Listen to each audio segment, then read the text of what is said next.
What's happening, everybody? Welcome to a brand new episode of Phillitin Words, Monday, April 13th. Anthony Sanfilippo's here. I'm Bob Wankel, and boy, Anthony, I'm ready for this show, man. I'll be honest with you. These early season shows are tough for me because, I know baseball. I know it's early. I know it's only April. I also know that the first 15 games of the season, they don't really matter, especially in a division where nobody's separating themselves in the early going.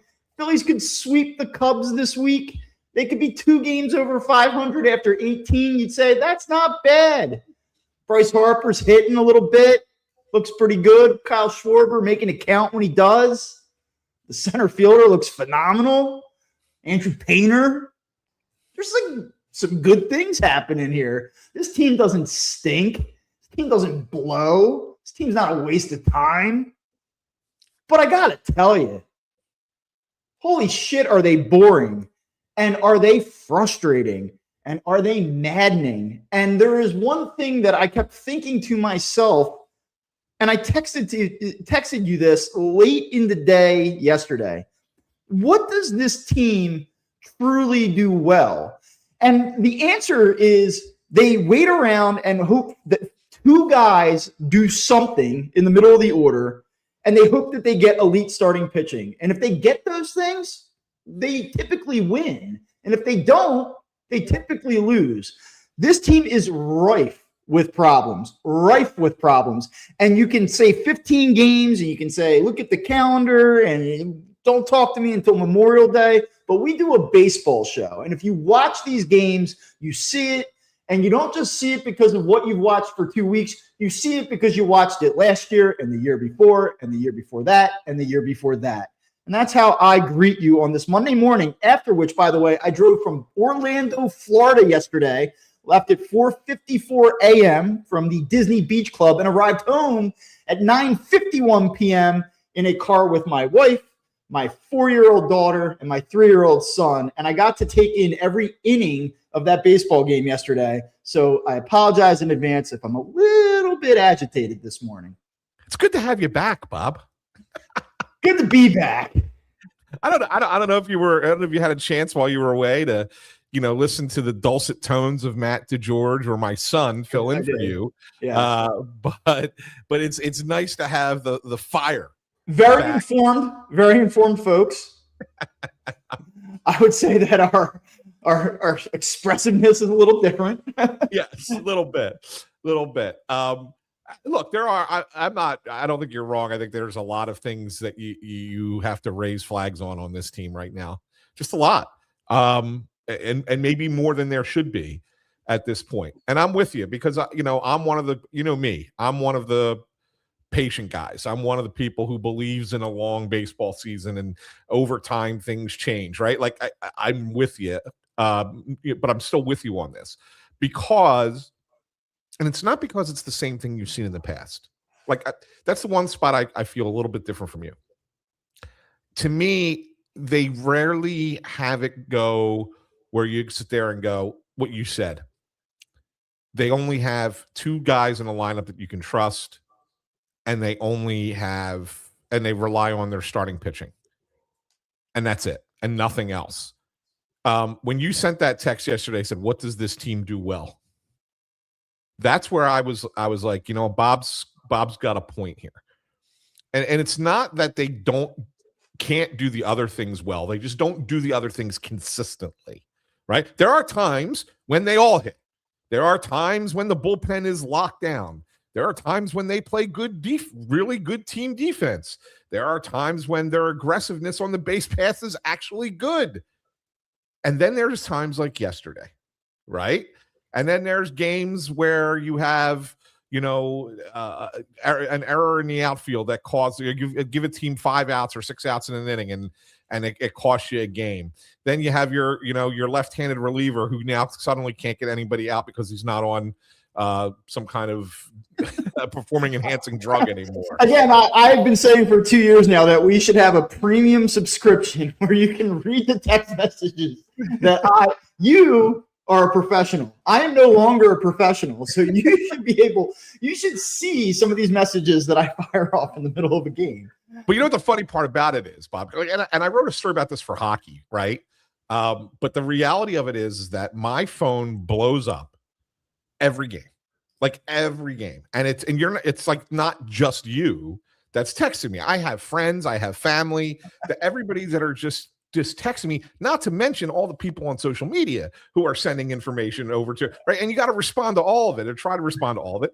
And one of the things that I find that I do in the text messages, although I don't really do it with you because you're a different level than most people, is I cut and paste the response like multiple times over because they're all saying the same thing. But for you, it's a little bit different. And if we're down in the ballpark, the other media folks around me, because they know you, they get a kick out of it because I'm like, I will share like what Bob just texted. Yeah. So I'm glad you brought that up. These are not texts that I necessarily would be embarrassed by or anything. But No. they're reactionary and they're pretty hot. There's some hot texts in there. Yes. Dude, but no, you're right. Here's my thing. All right. And like, I don't even know where to start with this, but like, if we go back to this core question of what does this team do well, let's pretend it's March 15th and we're looking at the roster and let's ask ourselves that question. And I would tell you that the starting rotation is almost always going to give you a chance to win. The bullpen on paper looks better than it was a year ago. You get a lead in the seventh inning, you should protect it. And just because they've had some hiccups in the early going doesn't mean that the remainder of the season it's going to be the same thing. You'd like to rely on the track record over the first 3 weeks of the season. So the pitching, you would say, is the team's strength. Then you look at the names and what the capability should be. Trey Turner won a batting title. Bryce Harper probably has a little bit more in the tank, and we're seeing that in the early going. Kyle Schwarber probably is going to trip into 40-plus home runs again. The speed between Turner and Crawford's an interesting dynamic. They have Stott. He's on base, yeah. There are things, right, that you look at and say, like, this team should win 92 games, which is what I picked them to win 4 weeks ago. But then you watch it play out, and it's easy to get frustrated. Like, I want to treat this show as a way to sort of vent a little bit while acknowledging that it's 15 games, while acknowledging that they're 3 or 4 wins consecutively away from tracking towards a 94-win season again. Like, we could meet on Friday and have an entirely different outlook of what the standings look like, where this team's headed, how we feel about it. But it's days like yesterday, and it's weeks like this past week that do create alarm. And I think you're kidding yourself if you're just going to run, and I'm not saying you're doing this, but I think you're kidding yourself if you just say, oh, it's baseball, ebbs and flows. I mean, Corey Seidman had it yesterday. You go back to last Sunday in the finale against the Rockies, and you track the entire week, San Francisco in this Arizona series, they scored 6 out of 62 innings. They scored 3 of the 27 innings this weekend. And, like, yeah, it's great that they put up crooked numbers when they did it, but, like, come on. Like, this team just has no offensive – they're not a relentless offense. They can get you at any time. They can punch you in the throat at any time, and they can knock you out too. But they're not relentless. They don't consistently put pressure on opponents, and when they do, they have just atrocious at bats more often than not. They are right now, and I'll finish with this just to illustrate the point because there is some research in this. They are leaving per game 4.13 runners per game left in scoring position, which is the 4th most in all of baseball right now. And we saw it yesterday. They had chances to add on with runners on third and less than 2 outs yesterday. Bryson Stott, who we'll get to in a little bit, just god awful at bats. And Adolis Garcia, like a guy that I want to single out and talk about, just atrocious at bats. I know that there's bad base running on top of it, but come on, dude, you're in the middle of the order. Do a job. That's what you're here for. Yeah, no, you're right. And that was probably the most frustrating inning because you have first and third, nobody out, and you can't get anybody home. And it's more frustrating because you just gave up the lead, right? You had a game where you had the lead you may not have been hitting a lot, but you had the lead. Painter came in. We're going to get to Painter, but he gave you 5 really good innings, and you turn it over to the bullpen, and they cough up the lead. And now you're annoyed because it's like, oh my God, they had this game, and the bullpen gave up the lead, but you're only down a run. You find a way to get the tying run to third, and nobody out, and you don't get them home. And that's like that inning is the microcosm of what this season has been so far, right? Now it's a small planet, right? It's a small microcosm. This is the Pluto of the solar system, right? That's what this is so far. There's a lot bigger stuff to come and a bigger season as part of it. But for the 15 games that they have played, what played out in the 8th inning yesterday was the Phillies' year so far. And what I'm trying to do is separate I'm trying to separate the issue from what like it felt like in the moment. Like in the moment, it's frustrating because they lose 2 out of 3 to a team that they're better than or should be better than. They're at home. You feel totally different about that entire series. If they find a way to win that game yesterday, you go like, all right, they're struggling a little bit offensively right now, but we're seeing some good things out of Schwarber and Harper, and Turner finally hits one out, and they showed some resilience. They punched back late in the game. You're a game over 500. Like, let's go get the Cubs this week, and everyone's feeling all right about it. But instead, it goes down the way it does, and now you're like, all right, they're under 500. They lose 2 out of 3 again after they blew a series against the Giants where they never went out in San Francisco. It's the same old – it changes the way you feel about the team, but that to me is not important in this moment because that can change very quickly, right? Like, yeah. Forget 7 and 8. Forget that they lost 2 out of 3 and that you don't feel good about the team in this moment. It's not about that. It's about those little things that are happening that led to it. And you're right. Like they come out first and third, boom, boom. And you're like, all right, let's go. Here we go. Like the one thing that this team has done is shown that they'll fight late in games. That's a good thing. But then just to not be able to execute it. And the question for me becomes, is it the players' fault that they can't execute it, or is it the front office's fault that this is what they're giving you to execute in these key moments? Like I said to you that I felt that this team could make a playoff run and that they could have a fun season and that there probably are, I agree with you, the one team that can take out the Dodgers when it's all said and done because of the pitching. But like, I seriously cannot believe that this team, this front office, this winner said, there is a world in which we will bat Bryson Stott and Alec Bohm 4-5, and our insurance policy will be Garcia. Some combination of these 3 players are going to hit in the heart of the order because Brandon Marsh was never going to be part of that equation. Things got so bad so fast that they were like, oh, Brandon Marsh is on a heater. Let's jam him in the middle of the order and see if it works. Like, this is atrocious conceptually that this is what they have in the middle of the order.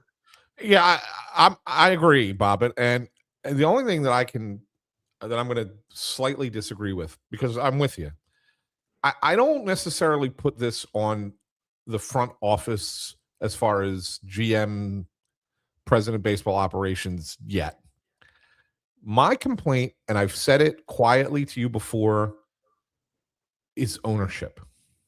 And I say that, and look, I like John Middleton. I talk to him a lot. And we have good conversations, and I believe him that he wants to win. But the only way that the Phillies were going to really improve the areas that you're talking about would be to spend even more than they've spent. Right? I mean, let's be honest. Yeah. Like the only way you could, what was out there, the free agents that signed and the trades that were made, the players that were available, the only way you were going to improve this offense was if you were willing to spend a heck of a lot more than you're spending. And it's hard to complain about the spending because they are, one of the top 4 teams in baseball in spending, right? They are already spending it. They may not have spent that money wisely in the past, and that's part of the problem. But if you really, really, really want to win, if that is your goal, you need to give Dombrowski and Preston Mattingly and their group the opportunity to say, all right, we're going to go, nuclear on our spending, go get the Kyle Tuckers of the world. Go get, whatever. Like go out and spend all that money. And I know they spent a lot on Schwarber, right? $150 million is no small potatoes. But you needed more than that. Like yes, that was a big signing, and people don't think of it as such because he was already here, but he was a free agent. But they needed to do more than that. And beyond that, if you weren't willing to spend that money, what they did, how they kind of pieced it together was within the outline of the financial constraints that ownership has put into place. It's hard for me to question what the decisions that management made in that capacity if they weren't allowed to do more than, hey, here's a 1-year contract for $10 million for Adolis Garcia. That's the best we can do. Yeah. Well, what do you think feels more likely at this point after 15 games? Adolis Garcia, who is, by the way, hitting this morning 204 with a 279 on base percentage, 352 slug, to 631 OPS. By the way, he hit 224 and 24. He hit 227 in 2025. So he's actually been worse thus far. Again, he's in the middle of a cold spell. He's hit some balls hard. What's more likely, though, that we talk about, wow, what a savvy signing this is? Or are we going to be talking about, remember that one spring training game towards the end of March where he hit 4 balls over 100 miles per hour? That was the Adolis Garcia highlight for me. Like, I mean, seriously, I think it's something in the middle, Bob. I don't think it's going to be anything that's going to wow anybody, but I also don't think it's going to be terrible. So what is it? Like, it's Max Kepler? Like, it's probably better than Kepler. I think it's better than Kepler. I have no trust in the guy. Like, I watch him play and I go, whatever. And I know he slipped in the outfield yesterday. It led to an extra base, led to a run. Like, it's not really his fault, but like, there's been a lot of that. There's been like a weird amount of that. For as much as we talk about this guy, like he's the best defensive right fielder in baseball, which he's not. Like, there's always like he almost did it, but he didn't. Or if that would have, like, just do it then. Yeah. That's where I'm at with it. If you're going to get 204, then you better be friggin' perfect out there. Yeah, no. And look, that was I know you were driving, so you didn't really get to see it. But that was a ball that he cuts off. It would have been an extra base hit if he doesn't get to it. He does a nice job getting to it. And as he's trying to stop himself, his cleat slides out from under him and he falls on his ass, right? I mean, so that's what ends up happening on that play. I won't criticize him on that play specifically. My worry has been that he would not be consistent enough doing the things that he did in spring training when he comes to the plate in games that matter, because leopards don't change their spots. Like, you're going to do what you always have done when you're 33 years old. And he's had some at bats where he's been really selective. Yes, he's had at bats where he's hit the ball hard. He's got a little bad luck where he's hit balls right at guys. But then he's had at bats where he's just chasing pitches, flailing at pitches. And then even the one yesterday that he pops up, it's like, my God, what are you swinging at? Like, why? Why are you swinging at that pitch? It doesn't make any sense. And of course, then Marsh has the base running mistake and gets doubled off and whatever. Fine.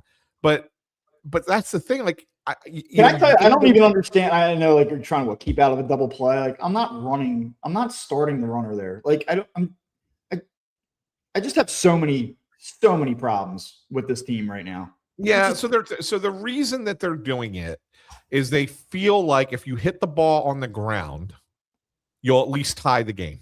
Yeah. That's the only reason they're doing it. But it is 3-1, the count. Like, it's a hitter's count.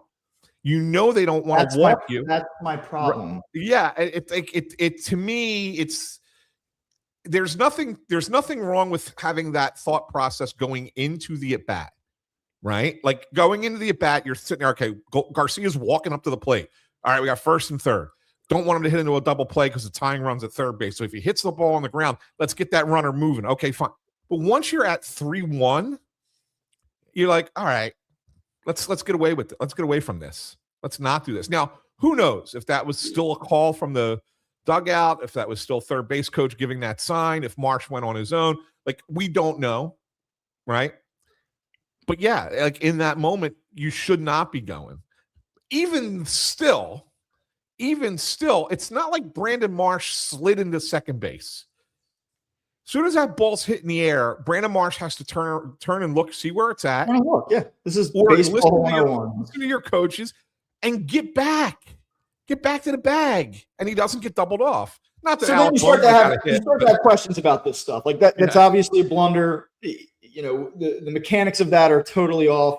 We'll talk about the Bryce Harper thing in a minute. But then this goes back to the question of accountability, right? This is one of the things that people love to talk about in this city. Like, oh, it's Sleepy Rob, and Rob doesn't hold anyone accountable. And like, how does that get addressed? Or does Rob say, well, Brandon, you know better than that? Like, can they even afford to do that? Like, can they afford to enact some type of punishment? Like, this is the thing, right? Like, I've been trying to find the right way to say this, and I've had a hard time articulating it. But like,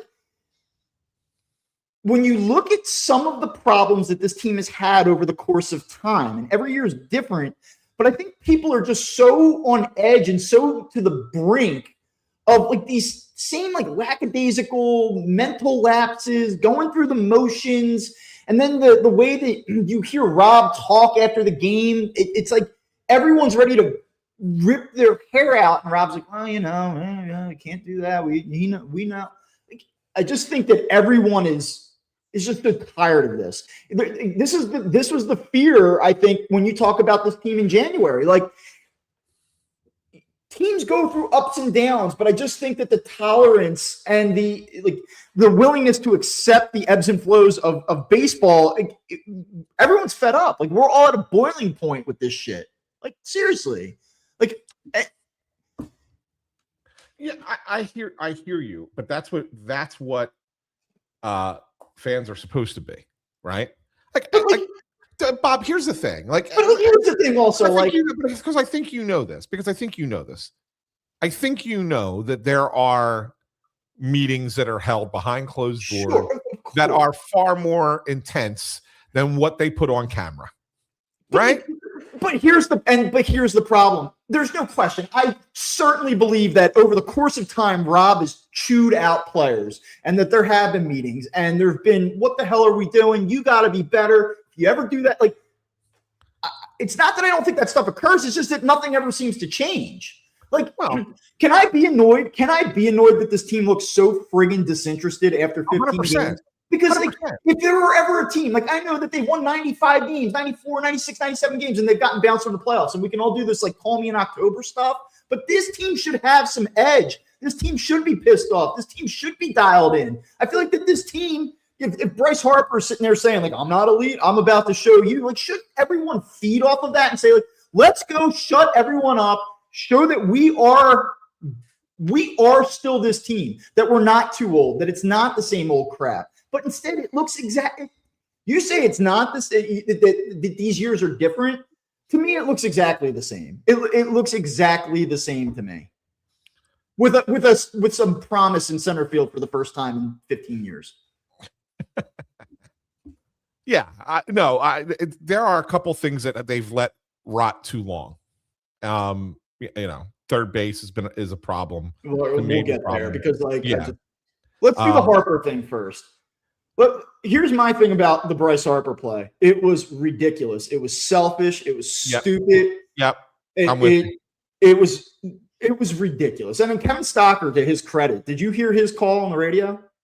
No, I did not. I mean, he was like, okay, base hit up the middle. Watching it on White TV. takes a hard turnaround first, and he is out by 5 feet at second base. Like, that can't happen. He says it right away. And like, it's obvious, right? Like, let's bypass the obvious. What might not be so obvious? I'll give you an alternative spin to this.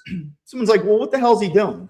I'm like, well, it's super selfish, and he's done this a million times, and we know that, and he was sniffing too, and he wants to pump the stats and all those things. I don't think it was that. You know what I think it was? I think he knows that this offense utterly blows, and what's hitting behind him is completely inept. And he said, I'm going to try to make something happen here. A little bit for myself, but a little bit because nothing else is going on. Nothing else is happening. Let me roll the dice. I still think it's idiotic. It's super, super selfish. And for as much as like that hustle play, if it pays off, can fire the team up and ignite the team, it can also do the exact opposite. A play like that is totally deflating to the other 26 guys in the dugout. That play happens. You think anyone's saying like, hell yeah, Bryce, I like the hustle. No, they're all looking at each other going, okay, that's Bryce. Yeah. Yeah, no, you're right. There's no defending that play. And I didn't like his answer when he was asked about it either. Yeah, I wasn't there yesterday. I was off yesterday, but saw the replay of it, the video of it, and was like, yeah, that's not a good enough answer. Like, take ownership for it. Like, he didn't take ownership for it. He talked about trying to make a play, like exactly what you said. Like, and I'm like, that's not justification. And you know, for people who want to criticize Rob said he was wrong. Rob's never going to kill a guy publicly, but he said the play was wrong. It was egregiously wrong. I mean, it wasn't a tweener. It's good defensive outfield. No, it was a single and should have stayed a single. Like 100%. Now, I know a lot of people are criticizing him for the other base running play. As we point out, as Noah Mellons points out, Bryce made 2 boneheaded base running errors for a 13-year veteran. The other one is not. And do you know why it was not a base running mistake on the other one? Go ahead. First and third, ground ball, and he gets caught in the rundown. Yeah. Because you don't want the double play there, right? So you want to give a hitter another opportunity. You get at least a runner to second base. So they're still in scoring position, so a single can still score the run. You don't just stand there and let the double play happen. That's why that one's not a boneheaded base running mistake. It's one of those ones where you go, oh, well, this sucks. But that's not they're strategically he strategically was doing the right thing. It sucks from a visual perspective of watching the game as a fan. You're mad, you're frustrated 100%, but within the game of baseball, that's the right decision. So I don't criticize Bryce for that one. I think there were 2 base running errors yesterday. Bryce's single, completely 100% awful, and Brandon Marsh, just lack of awareness of what's going on in the 3-1 count to Garcia. Those are the 2 that end up costing the Phillies. They end up costing them. They could probably win the game if those 2 things don't happen. Certainly. Right? Look, we talked about a lot of different things here. I don't want to treat this game like it was Game 7 of the NLCS, but let's also now look at some of the I think issues that we saw yesterday continue that are massively concerning for me. All right. Okay. And I actually want to start with Bryson Stott, because everyone that listens to the show knows that I always go right to Alec Bohm, and it's always Bohm, and it's almost like Stott gets a little bit of a free pass. Full disclosure, I think Alec Bohm stinks. I do. I don't think he's a good baseball player. I think he is a serviceable player, but he is just, we've had this conversation. If you hit him 7th, you like him. I don't even know if that's true at this point, but whatever. I don't think Alec Bohm's a good player. You might, listener, you might, Anthony. That's fine. like we just won't see it the same way. I know that he's got some stuff going on in the background. I'm certainly sympathetic to that. Not a personal thing. I don't want to watch this guy play baseball anymore here. That's how I feel. And we can have a more, detailed conversation about him in a moment. But Bryson Stott's always the guy that, despite underperforming, I always look at and say, this guy can play. Like, he has it in him. There's something about it.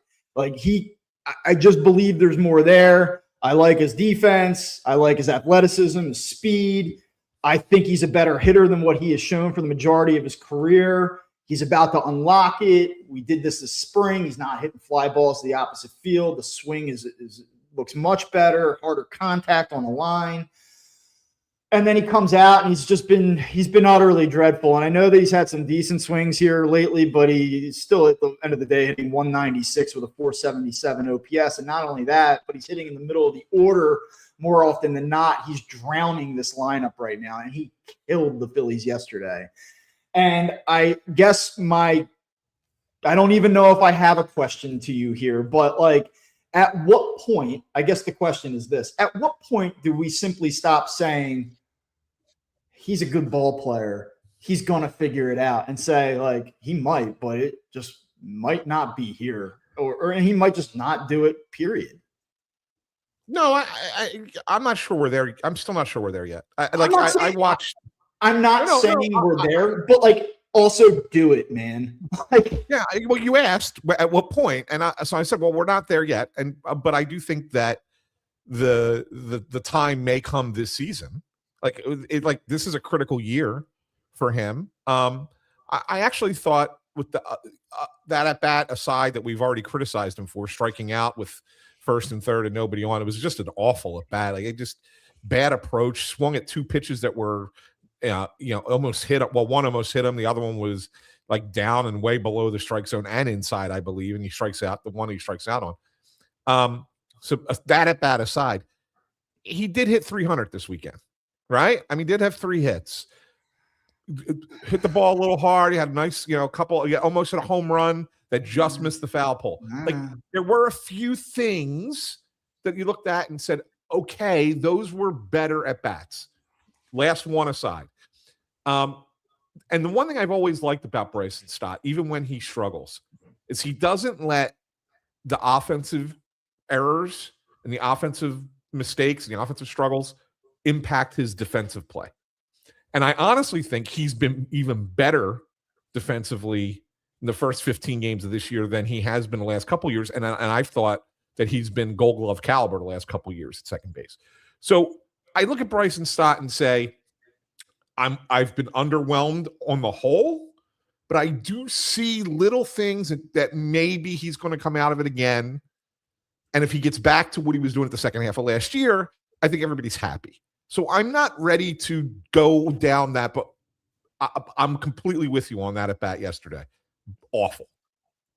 But I'm not ready to go down that path yet. Yeah, and look, I think there's just a level of agitation because I'd like to be right. I mean, for him personally, I'd like him to play well, and I'd like all these guys to play well. But I see what you see, what Rob sees. Like we all see this, that there's more there, that there's something unlocked, that he can be the player that he was the final 2 months of last season on a more consistent basis. So to come out, and again, I know it's 15 games, but to come out and be this bad and have this level of production is maybe some blend of concerning to agitating for me. And like that's where I sit here this morning watching this. I'm tired of trying to project and hope and say, oh, look, I saw some things this weekend and hopefully he can get going and hopefully it cleans up the numbers and maybe this time next week he's hitting 250 and it'll all feel a little bit better. Like just do it already, because we've been saying this now for 4 years. Like put it together, be more consistent. I need a floor of competency that is higher than what he gives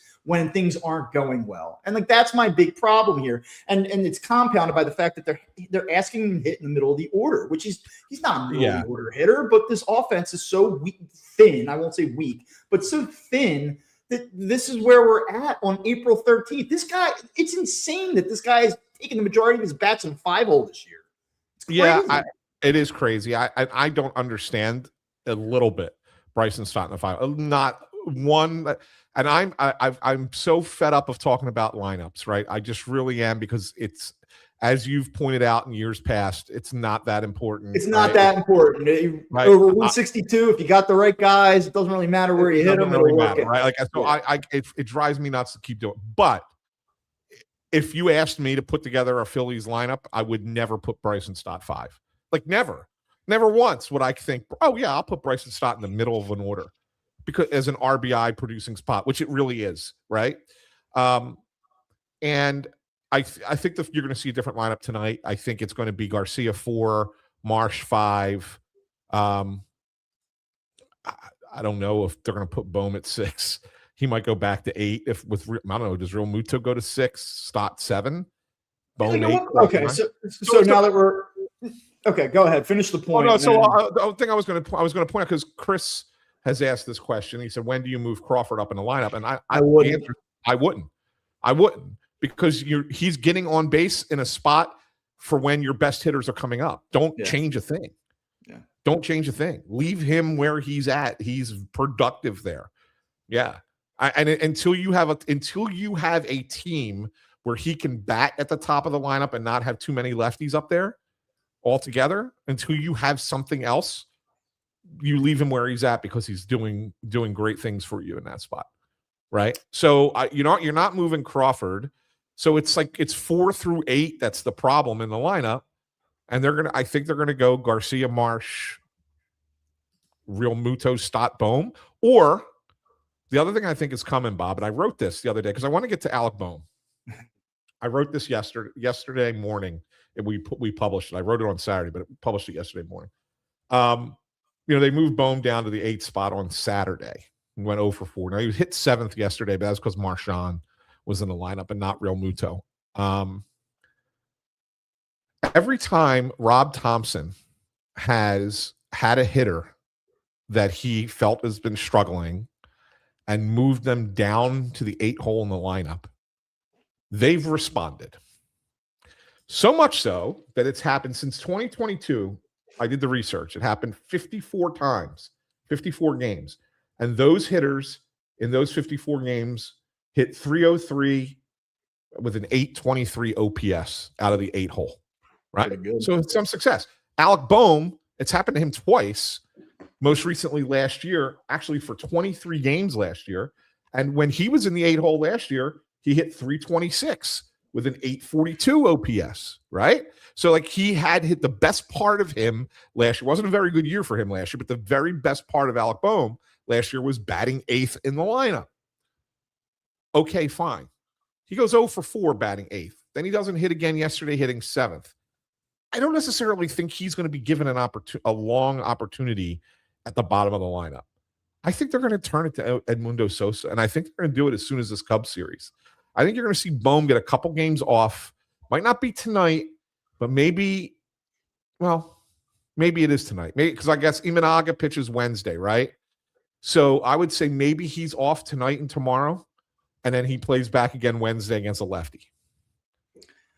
I think you're going to see Edmundo Sosa in the lineup. He has not had a hit since last Monday. I mean, he was hitless in the series. He was 0 for 11, I believe, against Arizona. I know he had an 0 for 4 on Wednesday in the finale against the Giants. Again, I'll go back to what I said, this floor of competency. He has been so bad. And like people point out, he has 8 runs batted in. He's on pace for 86 runs batted in. That's with Bryce Harper getting on base in front of him. That's with Crawford getting on base like crazy.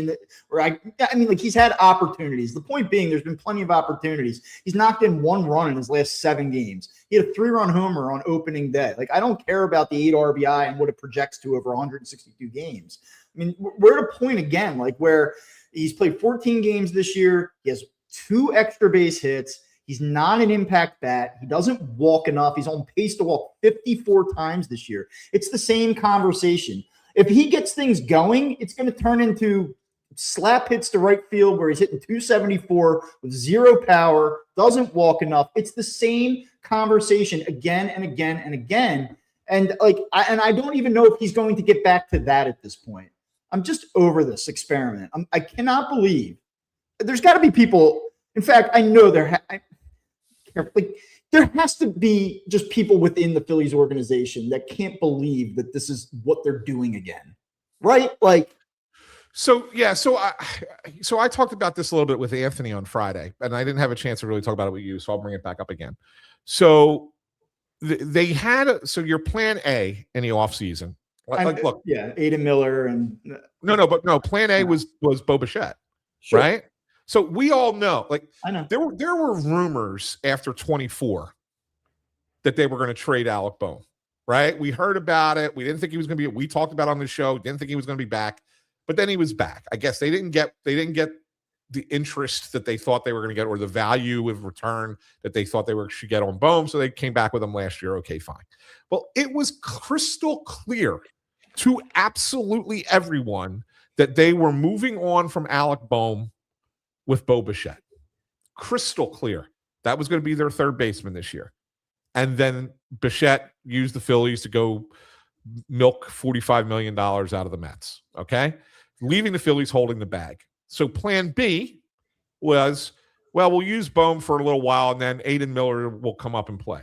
Except Aiden Miller's got this chronic back issue, and he's not going to be ready to play baseball for a while. Yeah, it doesn't look good. That Gelb story over the weekend does not paint a pretty picture about his timeline. Yeah. So that was their plan B. Well, that got blown up. So plan C is, Alec, you either hit or we go to Edmundo Sosa.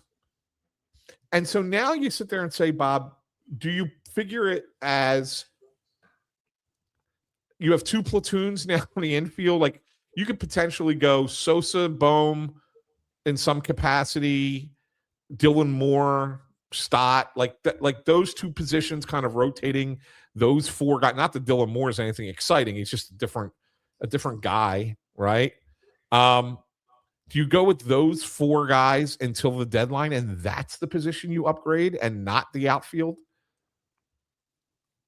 You know what I'm saying? Like all very appetizing scenario. It's not an appetizer. It's not appetizing at all. It's it's cold leftovers, from the night before that you can't heat up. Like it's not exciting, but that might be the thing that they're going to have to do. Like they may need a third baseman come July at the trade deadline. I don't know who that's going to be, who would be available. We're nowhere close to that at this point. But I think that might be the direction that they're going to look at. Well, I think you have to consider it. And just to put some nuance into my rant, like let's forget this season and say, like, look, small sample size, right? Love always saying small sample size before making points in April. But you go back to July 1st, 2024. He got off to a good start in 2024. Yeah. He was productive, a lot of extra base hits. It was an all-star. Knocking in run. I mean, it was good. It was the best stretch of his career. But since July 1st of 2024, he has had 819 plate appearances. He has a 6.2% walk rate. Not very good. And for all this talk about what a great pure hitter he is, like if we had Ruben Amaro on right now, I'd be like, oh, he line drives and uses all fields, and he's one of the Phillies' best pure hitters, for whatever that means.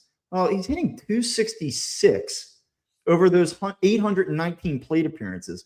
It's not like the guy's a 320 hitter with no power. He's not having like the Justin Crawford season right now. Like he's a 266 hitter over the last 2 years.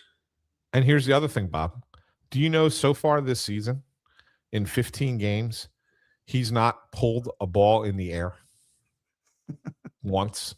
Like you think a guy that size, with all the data that is available to hitters in 2026, that there would be some correction that would say, like, let's go lift or bust. Like, let's just change the entire thing and see if we can make this work.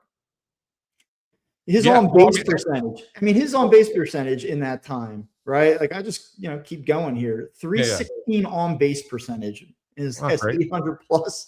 Not great. It's average. It's mediocre. It's league average. It's that comes out to a 707 OPS. He's slugging 391 in the same time span. So there's been 18 qualified third basemen going back to that point who have had at least 800 plate appearances, and of those 18, his OPS ranks 13th. He's ahead of guys like Nolan Arenado, the corpse of Nolan Arenado at this point. Yeah. I just don't know, like, anybody that like looks at him and says, "Oh, I see something you don't," or like he's really a good ball player. Stop picking on him. Like, no, he's not. He's just not. Sorry. Yeah, and the thing, Bob, I asked Rob about Bohm on Friday. I asked him about him. And the first thing he referenced, he's got to get back to being himself. And then he starts talking about the group, the entire team. And he said, well, we had too many pull side ground balls. We had 11 pull side ground balls. Well, I asked you about Alec Bohm. Why are you bringing that up as a team stat? Because that's the first thing that comes to mind when you think of Alec Bohm. Too many pull side ground balls, right? Yep. He's not using the field. He's not driving the ball. He's not pulling it to, in the air to left field, where that's where his power would be if he had any. Like, they need him to do those things, and he's just not doing them. And I'll just get out ahead of this. I think that there's probably a reset. I agree with you that's forthcoming. They'll get him back into the lineup. I'm sure that he will have a week where he heats up the way that he heats up. Yeah. I don't think he's going to hit 160. I'm sure he'll get back over 250 if they give him enough run to do so. And like, I know where it's going to finish. It's exactly what I just read to you. And I don't want that anymore. I want upside. I want a different look. There's not enough upside in that proposition for me to continue to run out there with it. Yeah. So let me ask you a question before we get to anything positive. You want to do one? You want to do one more negative Phillies thing? Want to do one more negative thing? Yeah. See, get your feelings on this. Do Phillies have a problem with their left-handed reliever at the back of the bullpen? Yeah, I have my tabs lined up across my Google Chrome browser here. My next one was Jose Alvarado. Okay, there you go. Like, hey, Jose, like, thanks for leaving us high and dry last year. You really put us in a bind. We'll bring you back. We'll give you your $9 million or whatever it is. We think that you have enough in the tank to come back and be our top lefty reliever. And then he farts out a 12.60 ERA or whatever it's been now. Yeah. And look, I know a lot of that damage was done in that blowout Nationals game. That's the ERA. But like, he has not been sharp this season. His location has been consistently poor. Yesterday, it starts with an infield single. He can't bear down, and it just, yeah, they do have a problem because Jose Alvarado is letting them down again. Like he is. He just is. Yeah. And it makes me think, with as well as Tim Meza has pitched so far, and he's pitched really well. He's been like one of the 5 best relievers in all of baseball. Yeah, like he's been incredibly good. Most people don't even realize it, but like he had gotten 23 consecutive batters out in a row before he gave up a single on Friday or Saturday, whatever day it was that he came in, and then he got the last out of the inning, and then he got all 3 guys out yesterday. So it's like 28 of the last 29 batters that he has faced, he's gotten them out. Yeah. And it's to that point where, Mays is a veteran. He's not a fireballer, but he knows how to pitch. Do you start to think of Meza and Banks in the higher leverage lefties versus Alvarado and have Alvarado pitch low leverage?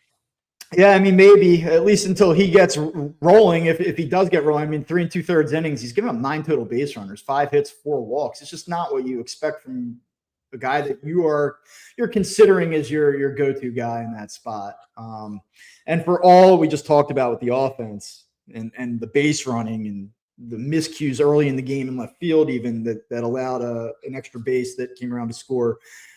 Like, they win the game yesterday if Jose Alvarado does his job, Right. And it's just another thing to be a little bit. That's where I will, like, crushing Alec Boehm, being very concerned about Bryson Stott, being critical of Trey Turner, who did homer yesterday, but I've kind of noted, like, I'm concerned about his lack of impact consistently. Those are all things that I'm happy to do. I'm not going to bury Jose Alvarado yet after a handful of appearances, but it has not been impressive. And considering what it came off of last year, like, Right. It makes it even more questionable. Yeah, right.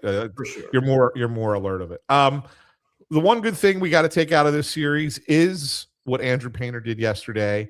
First, you're thinking he's going to be scratched because he came in. He showed up in the morning with a migraine.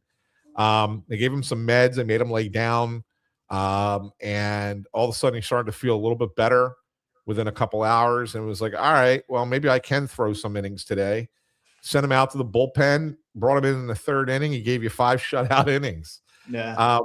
That shows you a little something about Andrew Painter, I think, right? Like, I mean, a little moxie. And I think more than anything else, like, he pitched well. That's great. But just to overcome not feeling well and say, he could just as easily have taken the day off, said, screw it, I'm not pitching. Actually, I'll give the Phillies some credit for this, like allowing it to happen and not being like overly cautious. Like, no, we're going to put you back. We'll see you Tuesday. We'll rework things. Like, they said, no, let's do it. And paid off in a win. Yeah, but he looked really good. But it showed he was awesome. I mean, I was able to watch the game, and he was excellent. And I agree, it does say something about him. And I think it's fair to be excited about him. I know I did not see the game against San Francisco. Full disclosure, I had asked you about it. Went back and looked at some of the highlights and stuff, and I was just like, whatever. Like, I don't think that we're going to just be consistently excellent here. But what he showed yesterday, I mean, just there's a lot of life The secondary stuff has been impressive. He obviously pitches with balls. Like, there's a lot to be excited about there. Yeah. I've been impressed so far. Like you said, the Giants game was mediocre. It wasn't terrible, but it wasn't great. It was just kind of a meh game. But I've been impressed by Painter and his starts so far. Like, I really have. And yesterday, considering the circumstances, was the most impressive thing for me. Like, he could have said no. He could have just said, I know how it is when I get migraines. I just need a day. Like it could have been that. But what was the message I sent to you? What I call him, Joel Painter? I know. And then he became a hockey player instead of Joel. He scratched with what, a migraine? And migraines are no joke. I'm not like, I'm like, but highly touted guy, 3-year wait. Weird injuries, like I'm like, this isn't good now. So we, fortunately, didn't get to use that one. But I mean, look, it's been super positive, and I've been overall the starting rotation. I think there's been some hiccups here, but Jesus Luzardo. I mean, I'm not ready to have the conversation yet, but like, I need a little bit more out of you. He's been awesome for 92% of his innings, but when he has not been awesome, it's been a disaster. But I think overall, the reason why I'm not like this thing is totally off the rails, or I'm not panicking per se, is because I think the starting pitching has shown what it can be and what I think it ultimately will be.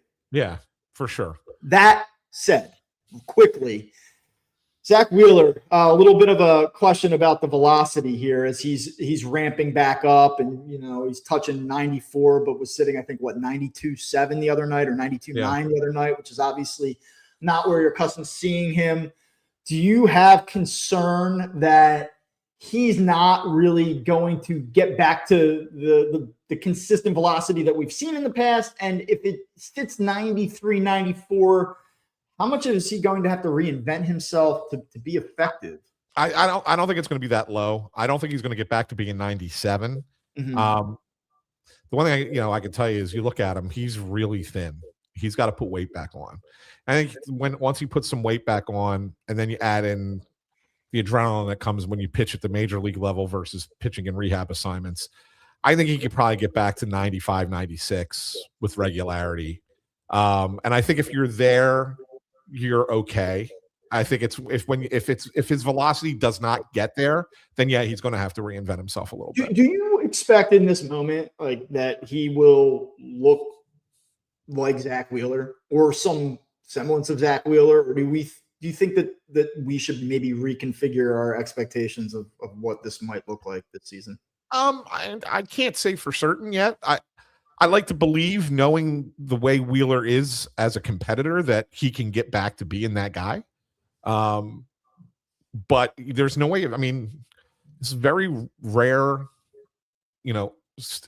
situation that that he's coming back from, and you just don't know how the body responds. Like, the mind might want to do one thing, and the body might say, "No, sorry, I can't do that." Right? Yeah. So like, I don't want to. I don't want to say 100% yes, but I also don't want to say no either, knowing the guy and knowing the kind of competitor he is. So I think it's just a wait and see kind of thing, Bob. But it sounds like, he'll be back when the Phillies go to Atlanta, which is the end of next week. So we're about a week and a half away from Zach Wheeler returning. 2 more minor league starts for Reading, because Lehigh Valley's out in St. Paul, Minnesota. They weren't going to send him all the way the hell out there. So 2 starts at AA, and then he'll be back. So all right, listen, I know we got to wrap this, so I just want to do one last thing really, really, really quickly. If I say the numbers 6 and 10, what does that mean to you? Does that mean anything? Not yet. Okay. So 6 and 10 would be the worst record in Major League Baseball at this point. Okay. And while it's not a great record, but usually you have teams that are worse than that at this point. Who is that? It's multiple teams. It's multiple teams. It's the Giants and the Rockies are both 6 and 10. The White Sox are 6 and 10, and the Houston Astros are 6 and 10. They are the worst records in baseball. And with the exception of the Dodgers at 11-4, like everybody else is just kind of there in the middle.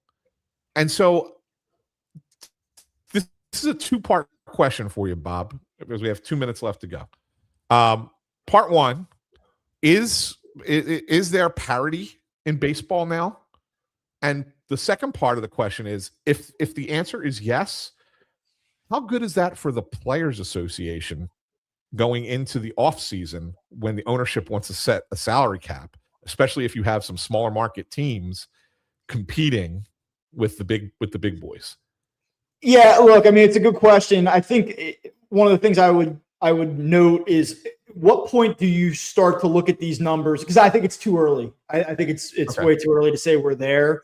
But what's the date where you start to really allow for the possibility that it could really be a growth of parity, right? Like I'm looking at these standings right now, and the Minnesota Twins, like that is a team that on paper should be wretched this season. 9-7. First place. And in first place, right? I think that there's a lot of things happen. Like the A's, I am not a big believer in, but like so the A's just went to New York. I know, and swept the Mets, and they've won 5 games and won 2 out of 3 against the Yankees, right? Yeah. Like, yeah. There's just a number of teams like across the board that I'm looking at, and I'm like, I just don't see it. Like, I think that we're talking about teams that are probably headed for 65 to 72 win seasons that are a game above 500 right now. So I would let the dust settle. But like, if in a month from now we're sitting here and looking at standings bunched up like this, like, well, then I think you start to have that conversation. Yeah. I mean, like, look, one thing that I will say is I've watched more of the league this season. Like in the past, like especially covering the Phillies, I have not had the opportunity to really take in the rest of the sport. It's like, it's the Phillies, and it's the Phillies at all times. I have not been, and like what you see when you look at the standings is exactly what I've seen when I've watched. Like, I'm not impressed by much so far. You know who has been very impressive, and this goes back to what I pointed out a couple of weeks ago when we were looking at the odds, the best record at the end of April, the Braves. Like, the Braves have been really good. Braves are 10-6. Their win-loss expectancy right now is 13-3. They're plus 46 run differential. The Braves have been awesome. Yeah. But other than that, like the National League and certainly the Dodgers, it's been like a ton of mediocrity. And I think that there's a lot of teams in the American League that are just overperforming right now, and that'll shake out in time. But I mean, right now, there's really not a lot that just jumps off the page at you through a 10th of the season. Yeah, no, I know. It really has been kind of mediocre so far. But all right, listen, I got to run. I got to hop into a new meeting for work. So we will wrap it here. By the way, just real quick, they'll win 2 out of 3 against the Cubs. I picked 2 out of just because of the pitching matchups. I like the starting pitching matchups this week. That's why I'm going 2 out of 3 for the Phils against the Cubs. Thanks for tuning in to this week's episode of Phightin Words. You got sweep. Yeah, after I just crushed them for an hour. Yeah, that's what the Phillies are going to do. They'll be 10-8 going into the weekend. That would be something. Be something. So don't forget, you can subscribe to Phightin Words on Apple Podcasts, Spotify, Amazon Music, Pandora, wherever you get your podcast. Best place right here on YouTube. Don't forget, click that thumbs up, ring the bell. You'll get an alert every time Bob and I go live, so you can join us and not miss a show. If you're listening in the podcast feed, thanks for listening. And if you want to find us on YouTube, it's youtube.com/@Phightin Words with the PH. For Bob Wankel, I'm Anthony Sanfilippo saying thanks for tuning in, everyone. We will talk to you again on Friday.